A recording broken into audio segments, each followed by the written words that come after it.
રાજકોટ જિલ્લાના ઉપલેટાના સેવત્રા ગામે જિલ્લા પંચાયત શિક્ષણ સમિતિ સેવત્રા દ્વારા રાજકોટ જિલ્લા સંચાલિત સેવત્રા પ્રાથમિક શાળામાં નવા બિલ્ડિંગનું લોકાર્પણ કાર્યક્રમનું આયોજન કરવામાં આવ્યું છે. રાજકોટ જિલ્લાના ઉપલેટા તાલુકાના સેવત્રા ગામે સેવત્રા પ્રાથમિક શાળાના નવા બિલ્ડિંગનું લોકાર્પણ કરવામાં આવ્યું હતું. આ નવું બિલ્ડિંગમાં સરસ્વતી યજ્ઞ તેમજ સત્યનારાયણની કથા કરવામાં આવી હતી. આ તકે ગોંડલ સ્ટેટના નેક નામદાર મહારાજ હેમંતસિંહ મહારાજ ગોંડલ સ્ટેટ મહારાજ સેવત્રા ગામની આંગણે પધાર્યા હતા અને ગામ લોકો દ્વારા ફુલહાર કરી સ્વાગત કરવામાં આવ્યું હતું. આ કાર્યક્રમમાં સર્વપ્રથમ દીપ પ્રાગટ્ય કરવામાં આવ્યું હતું. ત્યારબાદ બિલ્ડિંગનું લોકાર્પણ કરવામાં આવ્યું હતું. આમંત્રણને માન આપી ખાસ પધારેલા મહેમાનોનું સ્વાગત કરવામાં આવ્યું હતું, અભિવાદન કરવામાં આવ્યું હતું. આ લોકાર્પણ કાર્યક્રમમાં ગામના આગેવાન, સરપંચ તેમજ તાલુકા પંચાયતના સભ્ય તેમજ ગામના આગેવાનો ઉપસ્થિત રહ્યા હતા. લોકાર્પણ કાર્યક્રમને સફળ બનાવ્યો હતો. કાર્યક્રમમાં આજુબાજુમાં ક્ષત્રિય સમાજના આગેવાનો પણ ઉપસ્થિત રહ્યા હતા.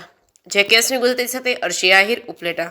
આજરોજ અમારી સેવંત્રા પ્રાથમિક શાળાની અંદર સમગ્ર શિક્ષા ગુજરાત રાજ્ય અને રાજકોટ જિલ્લા પંચાયત શિક્ષણ સમિતિ હસ્તકની સેવંત્રા પ્રાથમિક શાળાની અંદર કુલ 6 નવા ઓરડાઓના બાંધકામનું લોકાર્પણ અને એ પણ ગોંડલ સ્ટેટના મહારાજાના વરદ હસ્તે થયેલ હતું. સાથે સાથે ધારાસભ્યશ્રીની ગ્રાન્ટ અને સેવંત્રા ગ્રામના અથાક લોક ફાળાથી અમારું એક ત્રિવિધ કે જેની અંદર કોમ્પ્યુટર લેબ, પ્રયોગશાળા અને પુસ્તકાલયનો સમાવેશ થાય છે અને સાથે સાથે અમારી ઓફિસનું નવનિર્માણ, આ બે પ્રકારના ઉદ્ઘાટનનો કાર્યક્રમ રાખેલ હતો.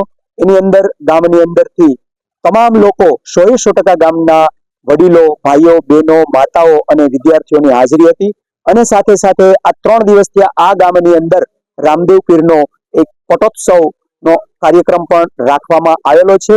તેના પ્રસંગે આજે સવારથી સાંજ સુધી સવારે સરસ્વતી હવન હતું. ત્યારબાદ અત્યારે 6:30 કલાકે લોકાર્પણનો કાર્યક્રમ અને સત્યનારાયણ ભગવાનની કથાનું પણ આયોજન કરેલ હતું.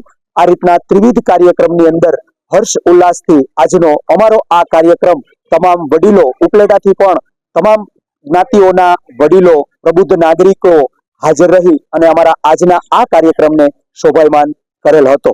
અસ્તુ.